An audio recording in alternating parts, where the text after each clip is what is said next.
Hello students, question number 20 from JEE Main 2023.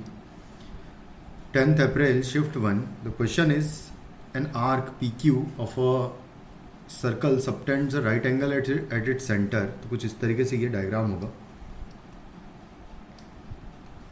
कि ये arc है PQ और ये सेंटर पर राइट एंगल सबटेंड कर रहा है.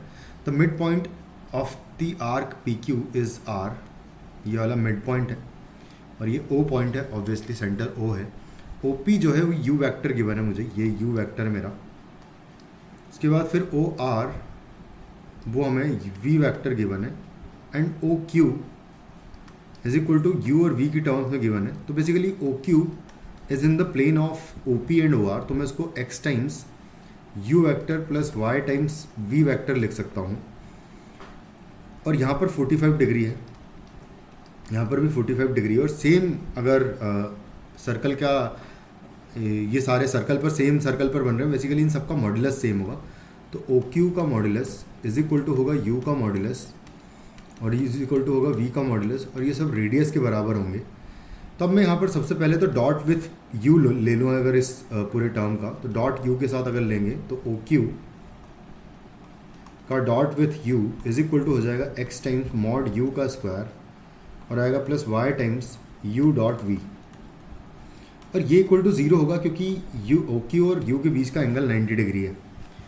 तो अगर ये 0 होगा तो यहाँ से mod U square basically R square हो जाएगा. तो ये x R स्क्वायर लिखा हुआ है प्लस यहाँ से भी y इंटू R स्क्वायर, तो mod U into mod V हो जाएगा. Into cos of angle between them है 45 डिग्री, तो 1/√2 इसका वैल्यू हो जाएगा इक्वल टू 0. तो यहाँ से आ जाएगा √2x plus y is equal to 0. ये हमारी हो जाएगी फर्स्ट इक्वेशन. सेकंड इक्वेशन के लिए हम लोग इसको डॉट विथ v ले लेंगे इस पूरे टर्म का. तो OQ का dot with v is equal to हो जाएगा यहाँ पर फिर से x dot u dot v हो जाएगा x into u dot v और प्लस आएगा y into mod v square हो जाएगा. ये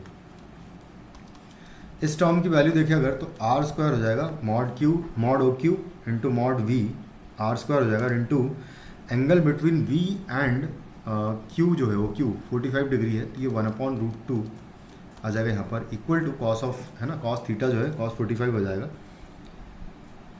सेम में यहाँ पर भी अगर देखें तो ये x into R square into cos 45 आएगा यानी कि 1/√2 आएगा. और प्लस यहाँ पर अगर देखें तो 1 हो जाएगा, मतलब y R स्क्वायर हो जाएगा. तो R कैंसिल आउट कर देंगे हर जगह से और √2 से पूरी इक्वेशन को मल्टीप्लाई करें अगर तो यहाँ पर x प्लस √2y हो जाएगा, उसका वैल्यू इक्वल टू 1 आ जाएगा. ये है हमारी सेकंड इक्वेशन. दोनों को सॉल्व कर लेते हैं. यहाँ से y का वैल्यू मैं निकाल लूँगा तो y is equal to minus √2x put कर दूँगा. तो ये हो जाएगा 1 is equal to x plus √2 into minus √2x आ जाएगा यहाँ पर. तो -2x हो जाएगा. तो माइनस एक्स बेसिकली बचेगा इक्वल टू 1. तो x इक्वल टू 1 आ जाएगा, सॉरी -1 आ जाएगा. x अगर -1 आया तो y इज इक्वल टू हो जाएगा -√2 इंटू -1. तो √2 आ जाएगा y का वैल्यू.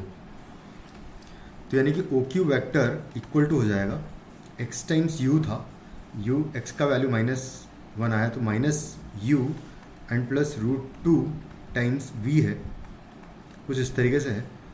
तो अल्फ़ा का वैल्यू कंपेयर करने पर -1 है एंड बीटा का वैल्यू कंपेयर करने पर √2 है. तो वैल्यू मुझसे पूछी है कि alpha into beta square, alpha beta square are the roots of which equation. Alpha तो -1 है, बीटा स्क्वायर इक्वल टू 2 होगा. तो सम ऑफ रूट्स अगर देखें, सम ऑफ रूट्स हो जाएगा -1 प्लस 2 यानी कि 1 आ जाएगा. एंड प्रोडक्ट देखें तो -1 इंटू 2 यानी कि -2 आ जाएगा. तो इससे बनने वाला जो इक्वेशन होगा वो होगा x square minus sum of roots times x आएगा और प्लस आएगा प्रोडक्ट ऑफ रूट्स यानी कि -2 इक्वल टू 0. तो वो इक्वेशन हो जाएगी x square minus x minus 2 equal to 0. तो यहाँ पर अब मैच कर लेते कौन सा आंसर होगा. तो फर्स्ट ऑप्शन एग्जैक्टली मैच कर रहा है, ये हमारा आंसर हो जाएगा. Thank you.